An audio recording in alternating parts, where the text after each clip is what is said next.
Hi, have a good day. Welcome to my channel.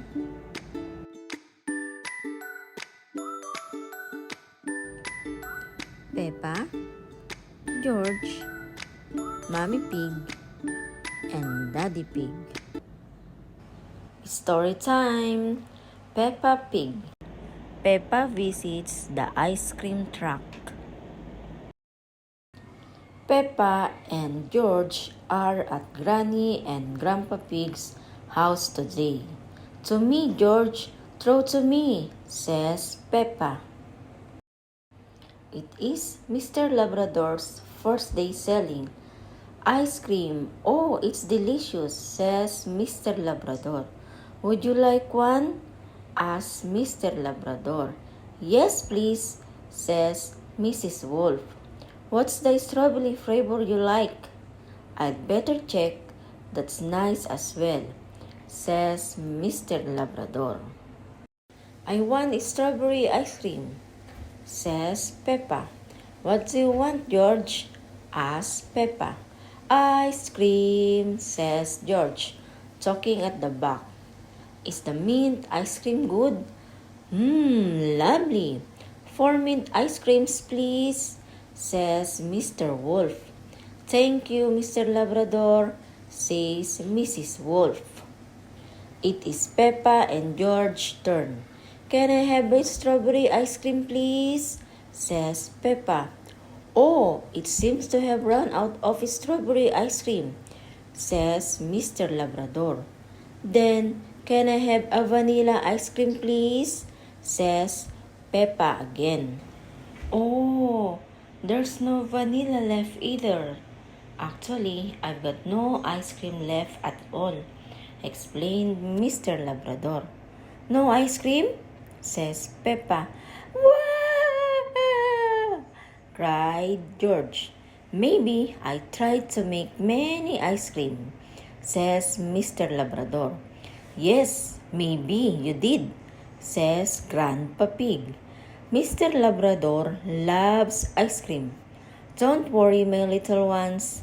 Let's make our own ice cream instead, says Granny Pig.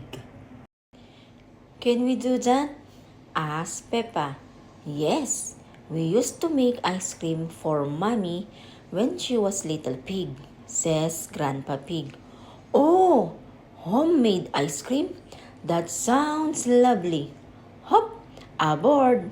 Now take it back home, says Mr. Labrador. Can we have ice cream music, please? Asked Peppa. Good idea, Peppa, says Mr. Labrador. And they laugh.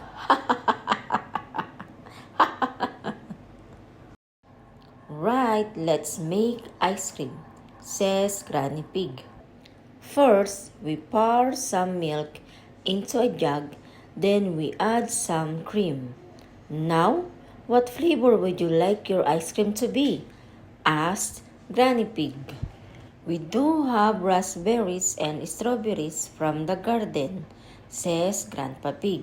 Yes, let's make raspberry and strawberry ice cream, says Peppa. Ha ha ha ha ha! George laughed. And they go. Then we pour all our ingredients into freezer bag, says Granny. Now we need to make it very cold, exclaimed Grandpa Pig.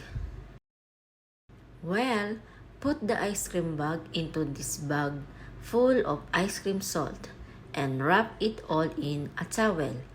Now, for fun part, we shake it up and down for 5 minutes. You can start, Peppa, says Granny Pig.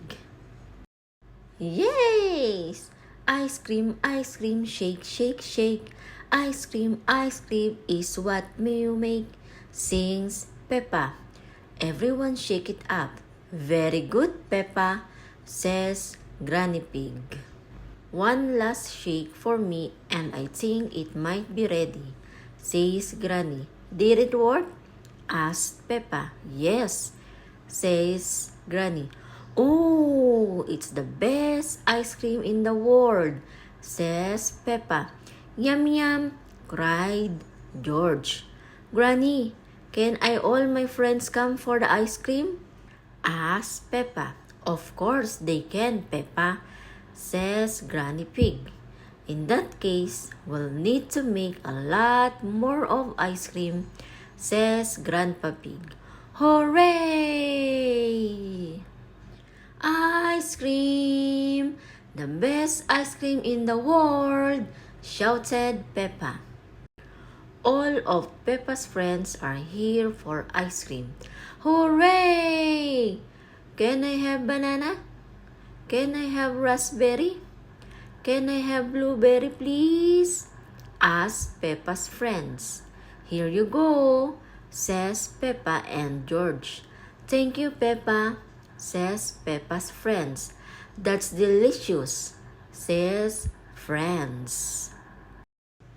Have you got carrot flavor? Asked Rebecca Rabbit. Oh, I don't think so, says Peppa. Yes, we do. Made with carrots from my very own garden, says Grandpa Pig. I love ice cream, says Mr. Labrador. We all love ice cream, Mr. Labrador, says Peppa. Yes, we really love ice cream, says Peppa's friends. Hooray! Hooray! Thank you for watching and listening. Bye!